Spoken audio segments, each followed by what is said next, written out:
सांगतो, अदानी अंबानी सारख्या 22 भांडवलदारांचं 16 लाख कोटी रुपये तुम्ही कर्ज माफ केलेले आहात आणि आमच्या गरिबांना 1 रुपया सुद्धा कर्ज माफ करणार नाही। नेते नामदार सुशीलकुमार शिंदे साहेब, महाविकास आघाडीचे सगळे नेते मंडळी,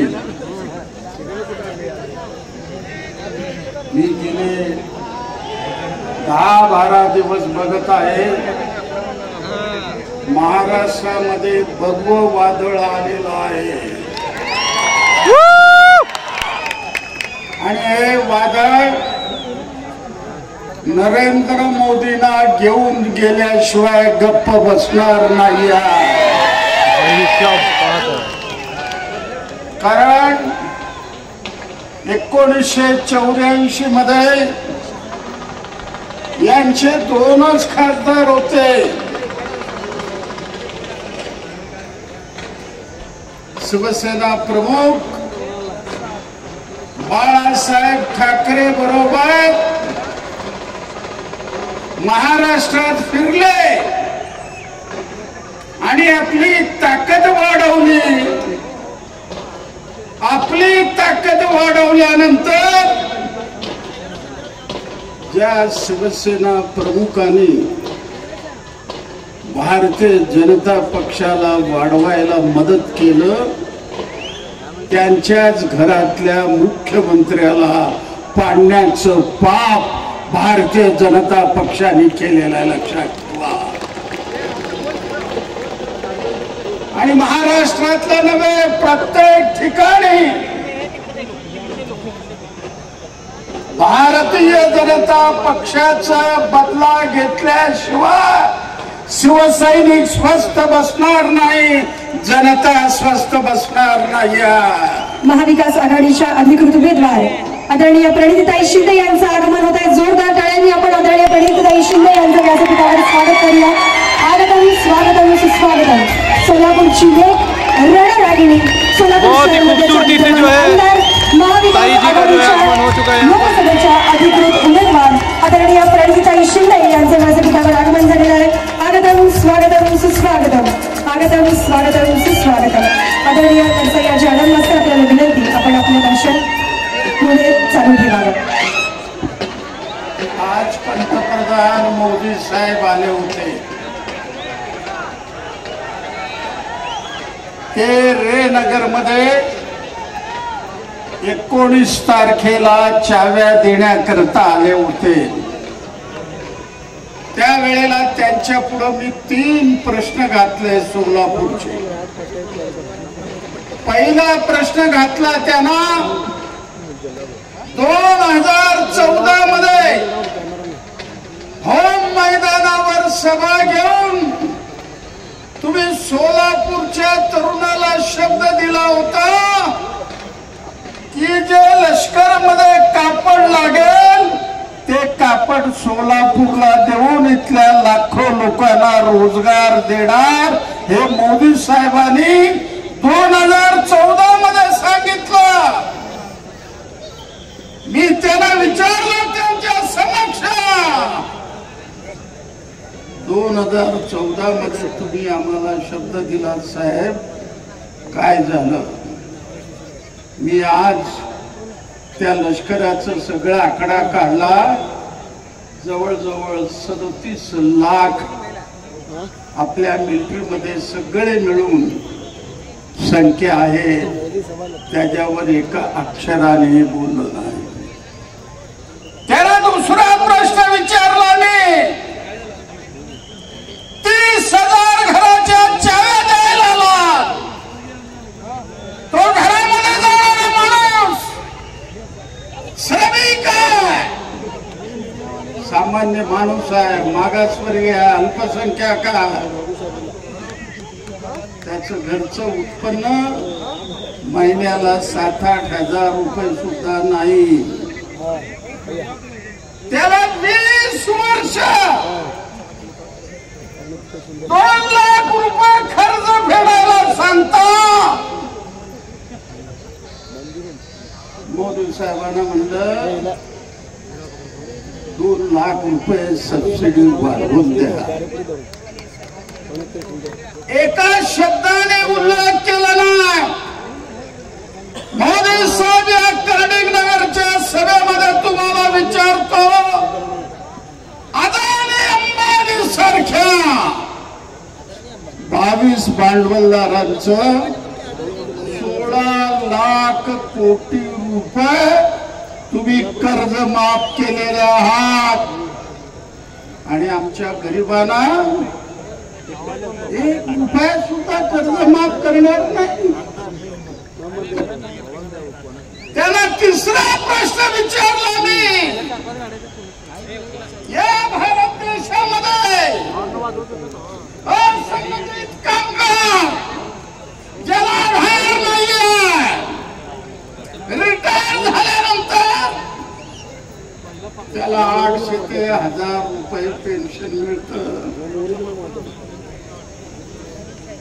कोश्यारी कमिटीचा रिपोर्ट मोदी साहेब तुमच्या टेबलावर आहे.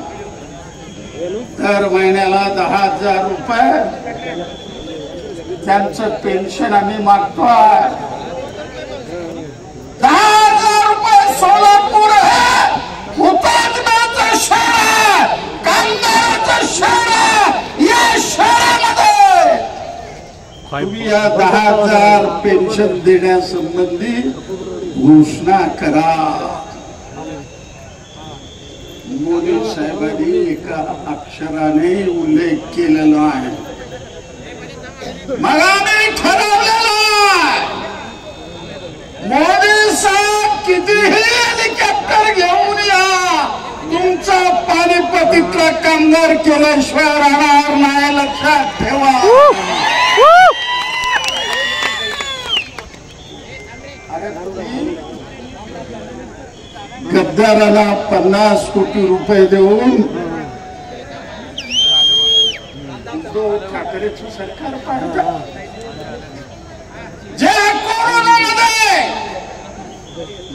उद्धव ठाकरेंनी संपूर्ण महाराष्ट्राला आपलं कुटुंब म्हणून संरक्षण दिलं. संपूर्ण देशामध्ये नाही, जगामध्ये त्यांचं नाव झालं. अशा मुख्यमंत्र्याला पत्ता न लावता कट करून पैशाचे, तुमच्याकडे पैसे कुठून आले?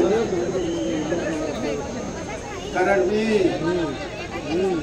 50-52 वर्ष झालं या राजकीय चळवळीमध्ये आहे. मोदी साहेब, तुम्ही पहिला शब्द वापरला लोकसभेमध्ये, नाही खाऊंगा नाही खाने देऊंगा. मी आज विचारतो मोदी साहेब,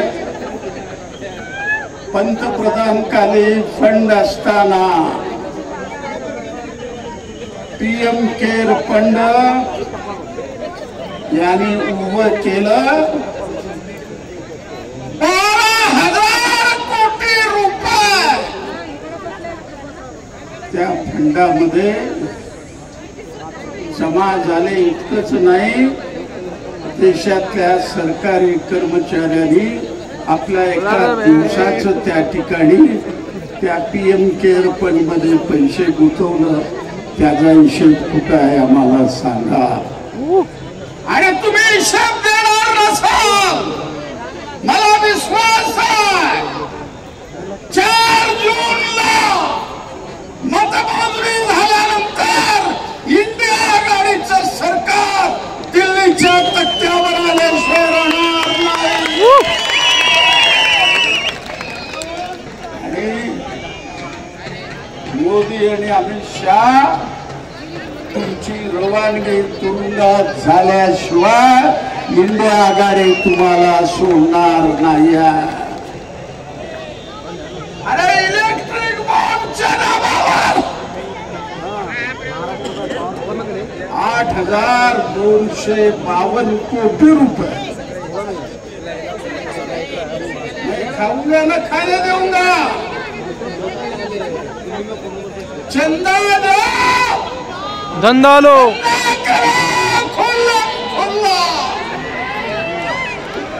कसलाही धंदा करा मला अगोदर चंदा दे ओ भाई छत्रपती शिवाजी महाराज असल्याचे मोदी साहेब तुम्हाला अशी शिक्षा दिली असती महाराजाने जन्मभर तुम्हाला ती शिक्षा आठवली असती जनतेला लोक समजतात आणि ज्या ब्रिटिशाला आमच्या लोकांनी लोळवलेला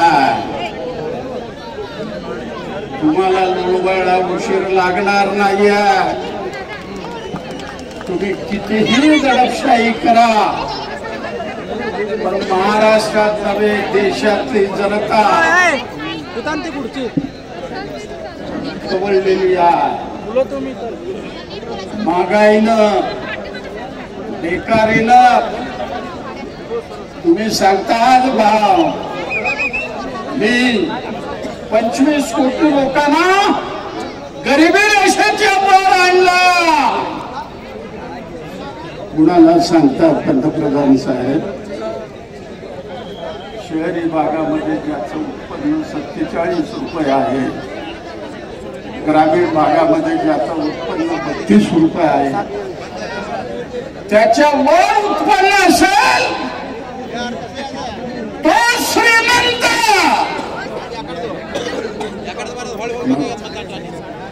देशातल्या 80 लाख लोकांना महिन्याला तुम्ही देऊ लागला मग दारिद्र्य रेषेची व्याख्या ही 60% वर गेलेली आहे